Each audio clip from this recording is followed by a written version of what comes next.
অনুব্রত মণ্ডলের গ্রেপ্তারের দাবিতে ভদ্রেশ্বর থানায় বিজেপির বিক্ষোভ, পুলিশের সঙ্গে ধস্তাধস্তি উত্তেজনা। ভদ্রেশ্বর গেট বাজার থেকে মিছিল করে ভদ্রেশ্বর থানা পর্যন্ত যায় বিজেপি কর্মীরা। থানার সামনে যেতেই পুলিশ গেট আটকে দেয়, আর সেই গেট আটকানোকে কেন্দ্র করেই পুলিশের সঙ্গে বিজেপি কর্মীদের ধস্তাধস্তি শুরু হয়। বিক্ষোভ চলতে থাকে। পরে বিজেপির কয়েকজন প্রতিনিধি আইসিকে স্মারকলিপি জমা দিতে যায়। বিজেপি হুগলি সম্পাদক সুরেশ সাহু বলেন, অনুব্রত মণ্ডল একজন পুলিশ অফিসারকে যাচ্ছেতাই ভাষায় গালিগালাজ করে, তাকে এখনো পুলিশ গ্রেপ্তার করেননি। আমাদের দাবি, কোমরে দড়ি পরিয়ে অনুব্রত মণ্ডলকে জনসমক্ষে নিয়ে যেতে হবে। বিজেপি কর্মীদের বিরুদ্ধে মিথ্যে মামলা দেওয়ার প্রতিবাদে চন্দননগর বিধানসভা এলাকায় দুষ্কৃতী দৌরাত্ম্য বন্ধ করা হোক।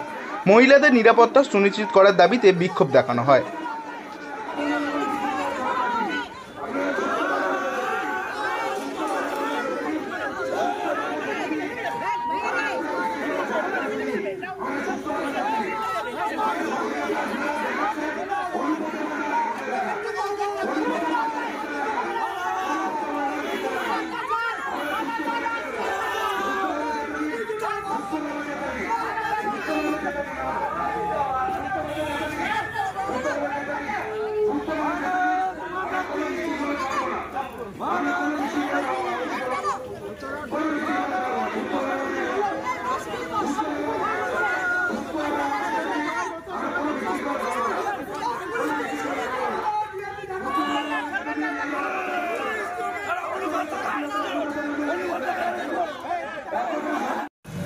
মা বউকে নিয়ে একজন আইসিকে যেভাবে কুরুচিকর আক্রমণ করেছে অনুব্রত মণ্ডল, তাতে আমরা মনে করি সমাজের সকল নারী সমাজের মান সম্মান হানি হয়েছে।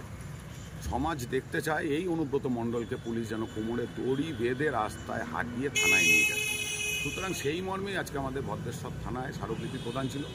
পুলিশ চেষ্টা করেছে আমরা যেন এই স্মারকলিপি দিতে না পারি তাদের হাতে তুলে, কিন্তু পরবর্তীকালে পুলিশকে বেগ পেতে হয় এবং আমরা আজকে আমাদের স্মারকলিপি আইসির কাছে প্রদান করেছি। মানুষের যে দাবি রয়েছে এই অনুব্রত মণ্ডলকে রাস্তা দিয়ে এরকম কোমরে বেঁধে দড়ি বেঁধে থানায় নিয়ে যা, সেই দাবি আমাদেরও আছে। আমরা সেই মর্মেই আজকে স্মারকলিপি প্রদান করেছি। সুরেশ সাহু, হুগলি সাংগঠনিক জেলা বিজেপি সাধারণ সম্পাদক।